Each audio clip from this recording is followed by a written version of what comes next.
Saya Dena Aulia kelas 12 IPS 1. Di sini saya akan menjelaskan latar belakang Filipina. Nah, kemenangan Marcos dalam pemilu tahun 1969 ternyata tidak luput dari berbagai perilaku curang. Nah, pemilu yang digelar ini ternyata dinilai banyak memakan anggaran.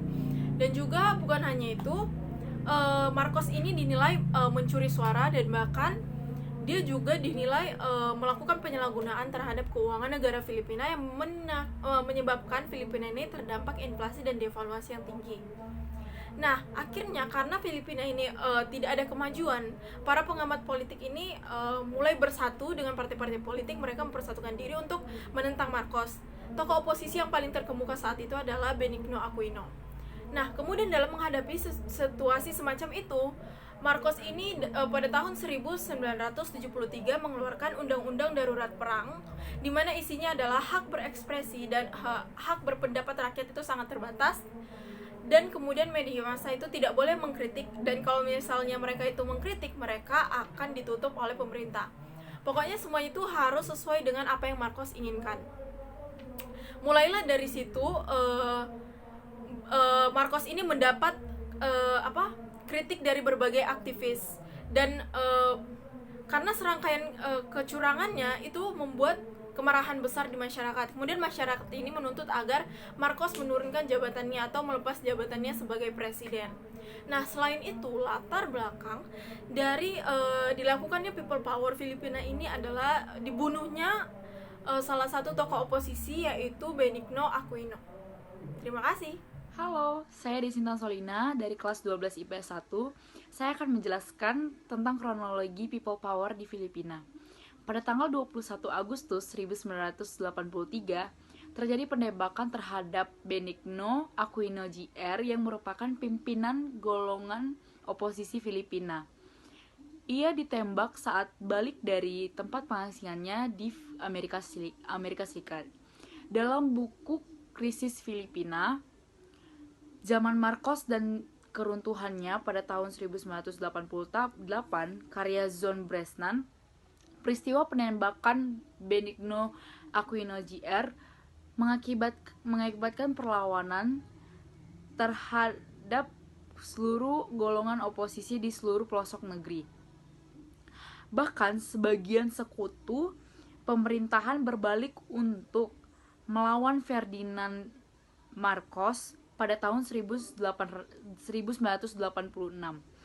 Ferdinand Marcos yang disudutkan oleh krisis ekonomi dan politik dalam negeri meminta pengadaan pemilu presiden secepat-cepatnya.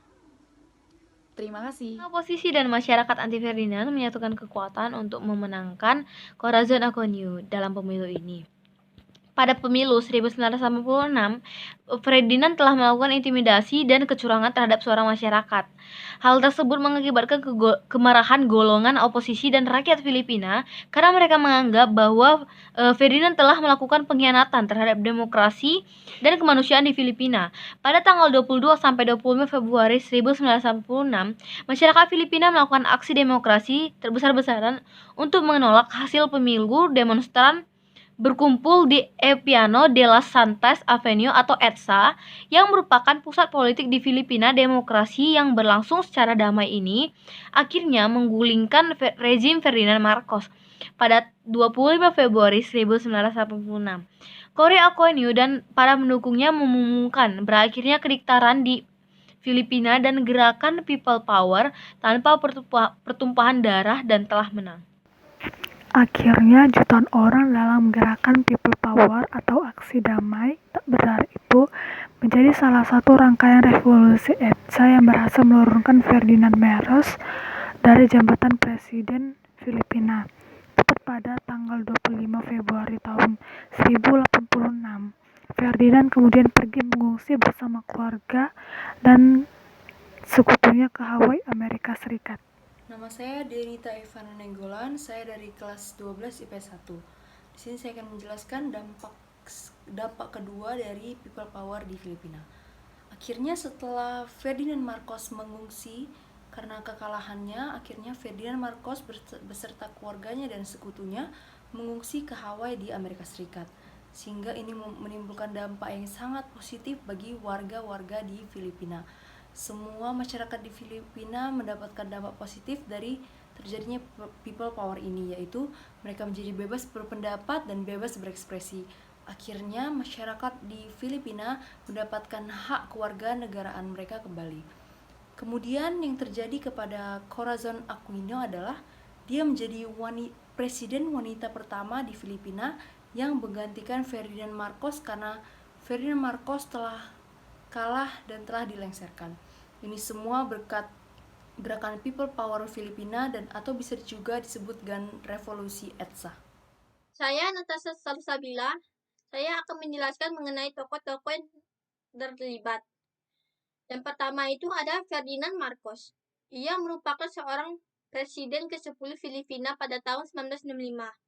Ia pernah mendeklarasi keadaan perang pada tahun 1972 untuk memenjarakan pimpinan parpol oposisi.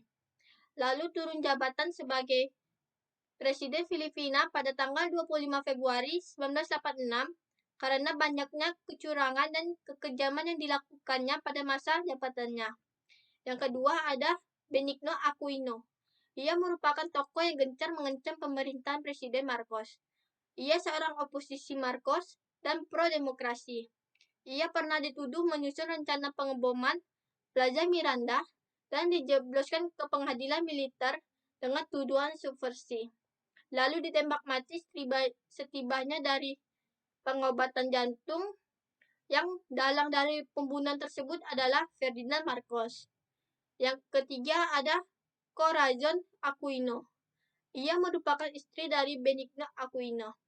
Ia menggantikan perjuangan suaminya dan dilantik menjadi Presiden Filipina ke-11 pada tanggal 25 Februari 1986. Yang terakhir ada Kardinal James Sin. Ia merupakan seorang pastor gereja Katolik. Ia menyuruhkan seluruh umatnya untuk mendukung Corazon dengan ikut turun ke jalan EDSA dan membantu menghentikan kezaliman Marcos.